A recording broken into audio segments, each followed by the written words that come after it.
Lavables et pas chères, ces serviettes hygiéniques ne sont pas jetables et elles coûtent moins de 15 € pour un paquet de 9, réutilisables jusqu'à 5 ans. Sue Barnes, une Sud-Africaine qui travaillait dans l'industrie textile, a eu cette idée pour aider les adolescentes des zones rurales ou défavorisées qui n'ont pas les moyens d'acheter des protections dans les magasins. Beaucoup sont forcées de rester chez elles pendant leurs règles. Ça m'a frappé l'idée que les filles manquent aussi souvent les cours. Je pensais à ma fille qui est dyslexique. Si elle devait manquer une semaine d'école tous les mois, elle n'arriverait pas à rattraper les autres avant d'être de nouveau absente. L'UNICEF estime qu'une élève africaine sur 10 ne va pas à l'école pendant ses règles. À Soweto, c'était le cas de Nonteboko Bengu. Elle était obligée d'utiliser du papier toilette jusqu'à ce qu'elle reçoive un pack gratuit de serviettes lavables.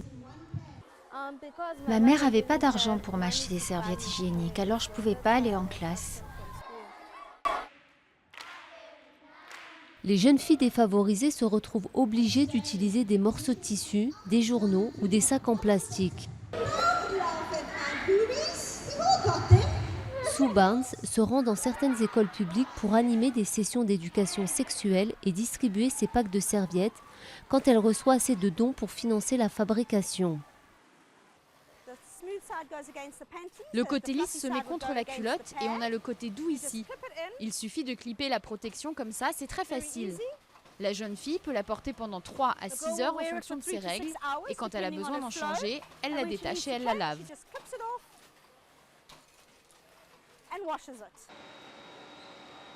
Sur le reste du continent, plusieurs organisations caritatives ou pas ont également innové pour s'attaquer au problème. Au Rwanda, des femmes fabriquent des protections hygiéniques bon marché à base de fibres de bananier.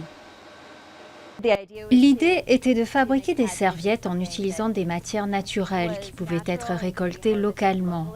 Comme ça, on a un produit qui répond aux besoins des femmes et des filles, mais on encourage aussi l'économie et on crée de l'emploi ici. Aujourd'hui, cet atelier est financé par l'ONG et les serviettes devraient être mises en vente dans 1 mois.